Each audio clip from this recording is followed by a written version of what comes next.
Bonjour, je m'appelle Benoît Chieux et je suis le réalisateur de Sirocco et le Royaume des courants d'air.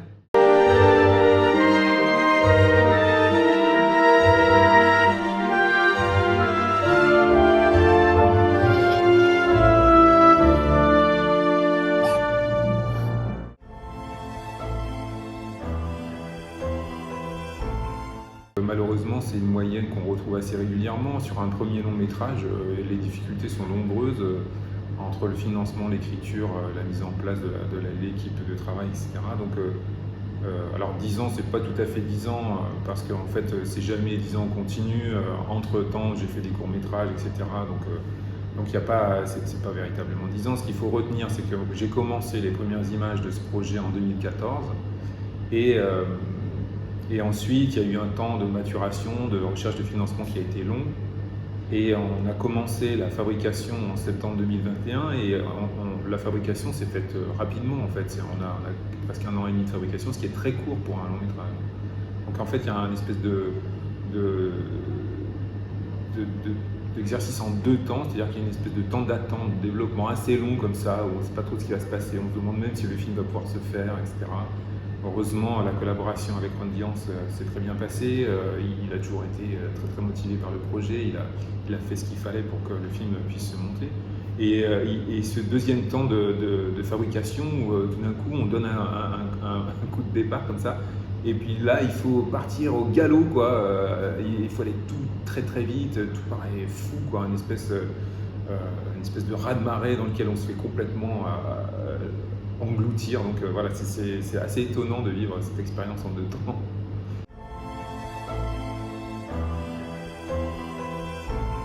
Il y a Hayao Miyazaki, il y a Moebius et Nicole Clavou. J'aurais pu en citer d'autres, hein, je pense à beaucoup d'autres en fait. C'est pas du tout une liste. Après, ça ne va pas non plus faire des génériques délirants, mais ces 3 personnes ont en commun à la fois de faire du dessin, un mode d'expression auquel moi je suis très attaché, et aussi tous les 3 sont capables de créer un, voire plusieurs mondes très personnels, très forts aussi. Quand on regarde n'importe quel de ces 3 artistes, voilà, ils sont très très forts. Je pense à d'autres personnes comme j'aurais pu citer Claude Ponty, des illustrateurs de cet ordre-là, ou des cinéastes comme Paul Grimaud. Enfin voilà, il y en a plein. Et puis même aujourd'hui, on voit dans les jeunes auteurs, pareil, des personnalités très fortes. Mais il y avait cette idée dans le point de départ de ce projet d'essayer en tout cas de créer un monde crédible, complètement imaginaire. Donc ça, c'était vraiment un enjeu qui me tenait à cœur. Et paradoxalement, même si on voit beaucoup de films d'animation de plus en plus, en tout cas en France, je trouve pas beaucoup de films avec des imaginaires personnels, comment dire, des mondes imaginaires personnels très forts. Il y a des grands films, il y a des grands réalisateurs, beaucoup. Franchement, on est dans une période très créative. Mais en tout cas, cette dimension-là, je la vois pas tellement. Et donc je me suis dit, bah, si personne ne le fait, je vais le faire moi-même.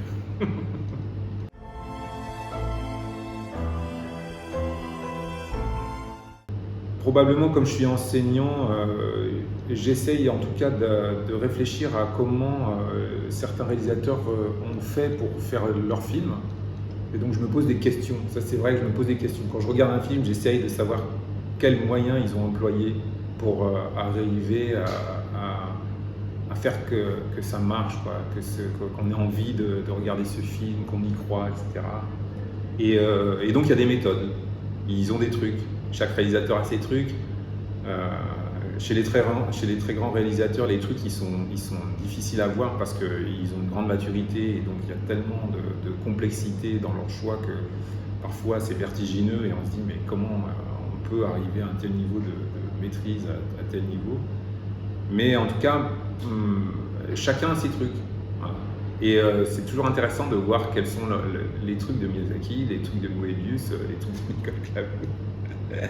Et quand on passe un peu de temps, quoi, beaucoup de temps, il faut passer du temps pour essayer de comprendre comment ça marche. Mais des fois, on voit le truc qu'il y a derrière, quoi. Et donc voilà, après, une fois qu'on a compris un peu quels étaient, en tout cas à certains niveaux, je ne peux pas prétendre à avoir compris ces œuvres-là, c'est pas du tout ce que je veux dire, mais en tout cas, certaines approches, en tout cas, moi je suis passionné par cette idée d'une mise en scène spatiale, c'est quelque chose qui m'intéresse beaucoup. Dans le cinéma japonais en général, cette dimension elle est très présente et ils ont des façons de faire. Ils ont des façons de faire, ils ont une façon de placer leur caméra qui est très spécifique. Ils font très attention par exemple à où se situe la ligne d'horizon. Elle est jamais toujours au centre du cadre. La façon dont ils font aussi le montage. Tout ça, ça s'analyse et en fait, une fois qu'on comprend un peu mieux comment ça fonctionne, et qu'on met en œuvre ces techniques-là, ça marche quoi. Voilà. On fait du greenwashing tout simplement.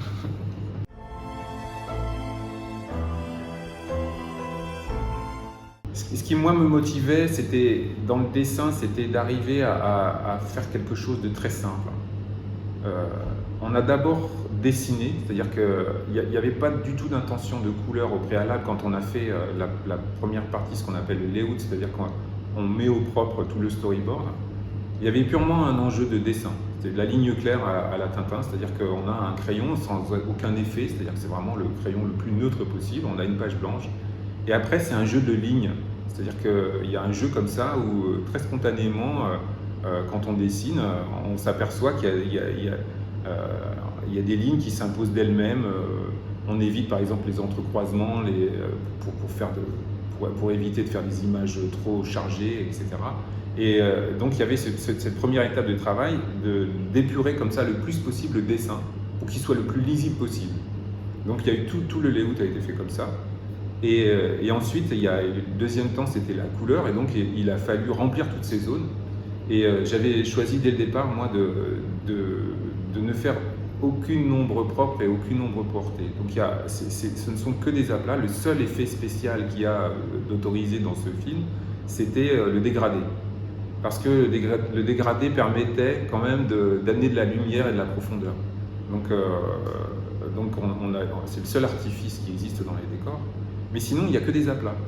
Et donc après, c'est juste un jeu, comment dire, d'harmonie colorée et d'espace pour essayer de trouver un équilibre pour qu'au final, un décor, un personnage dans un décor, là aussi soit le plus lisible possible et le plus beau, si ça veut dire quelque chose, plus harmonieux. Et donc voilà, c'était un travail d'équilibre.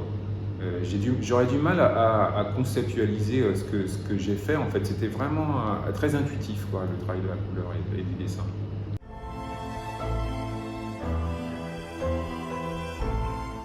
On peut créer un cinéma immersif. Et c'est même, d'une certaine manière, le propre du cinéma. C'est-à-dire que c'est le langage cinématographique, c'est ça. C'est-à-dire que quand on est au théâtre, on est assis dans son siège, on regarde ce qu'il y a devant nous. Au cinéma, c'est pas ça qui se passe. On est assis dans un siège, mais on n'a pas le sentiment de regarder ce qu'il y a devant nous si le film a une mise en scène spatiale. Au contraire, on a le sentiment d'être dans quelque chose. C'est très immersif le langage cinématographique quand il est spatialisé. Et donc voilà, j'ai fait ça, c'est-à-dire que à force de multiplier les angles de vue de la caméra, au bout d'un moment, le spectateur, il a l'impression qu'il est entouré d'un univers. Voilà. Et donc le sentiment du vent, le sentiment du feu, tout ça, le sentiment de l'eau, tout ça prend des proportions beaucoup plus fortes parce que le spectateur a l'impression d'être dans un élément. Et ça se fait aussi avec le son, évidemment, parce que le son est très immersif. Et j'ai eu la chance de travailler avec Gurval Koïgalas, qui est un très bon créateur sonore, vraiment, et qui a fait un travail extraordinaire.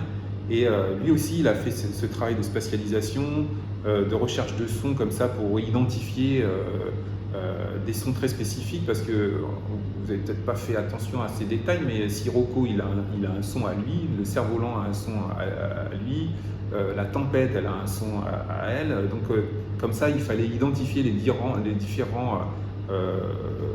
personnages de façon sonore. Et le vent, c'est quelque chose qu'on ne peut pas sonoriser facilement, donc il fallait inventer cette dimension-là. Et donc il y a eu un énorme travail de création sonore pour tous ces aspects du vent. Et après, au mixage, la magie du cinéma, c'est aussi le son 5.1. C'est-à-dire qu'on peut faire circuler comme ça des informations dans toute la salle, c'est-à-dire que le son il peut venir là, partir à gauche, à droite, derrière, etc. Et c'est très perceptible dans la scène des murmures au milieu du film, parce que là il y a vraiment ce sentiment que les sons traversent la salle, s'entrecroisent, etc. Et ça c'est la magie du son 5.0.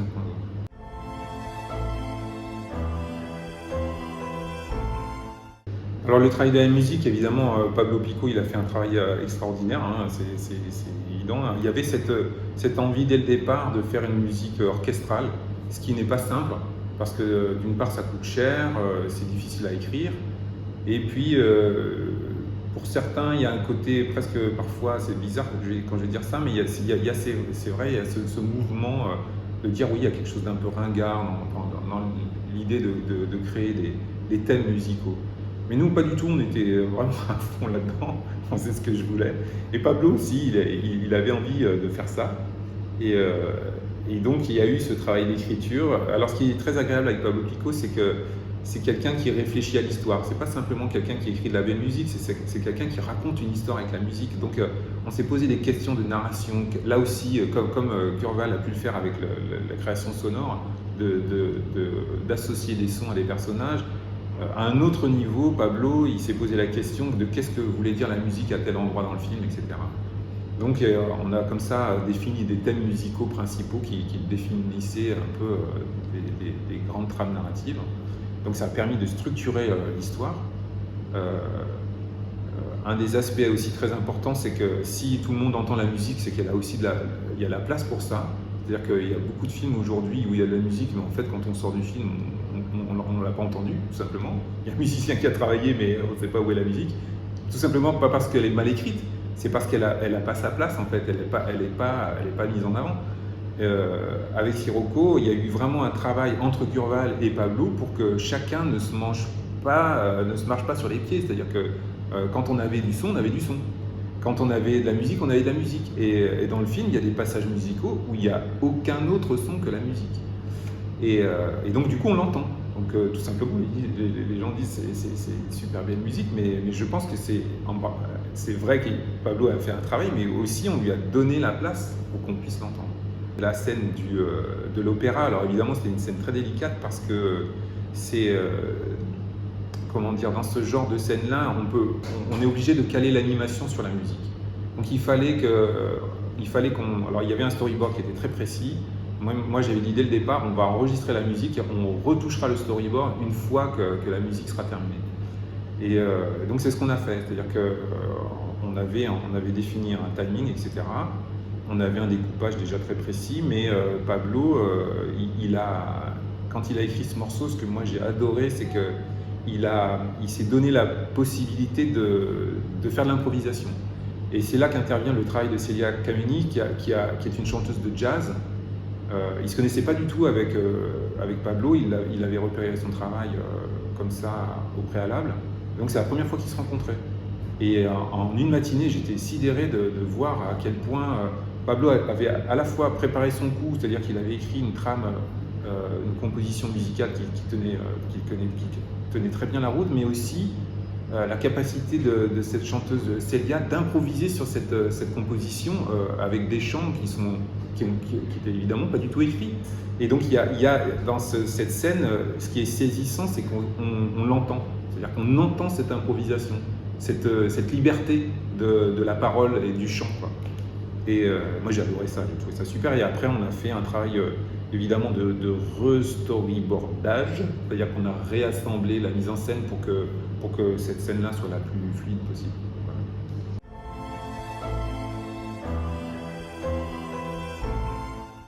Et bien là aussi c'était une super collaboration. Moi j'ai beaucoup aimé parce qu'en fait avec Alain on se connaît depuis très très longtemps. On vient tous les deux de l'école Émile Cole. On a commencé à travailler ensemble dans le studio Folle Image.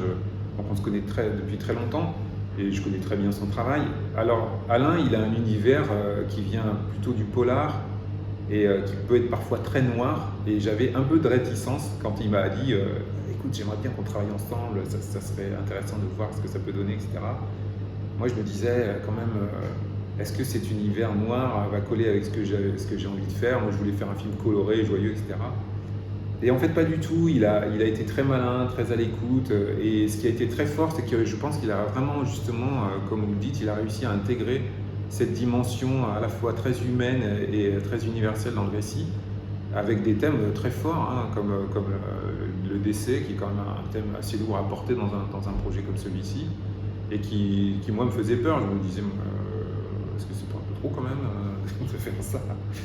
Et puis finalement, voilà, je pense que l'univers graphique, plus c'est vraiment complété avec cette trame narrative, où justement, comme il y avait toutes ces couleurs, quelque part cette joie aussi dans, le, dans la mise en scène, ce côté vivant, finalement, même le thème parfois un peu lourd proposé par l'histoire marchait avec ce graphisme.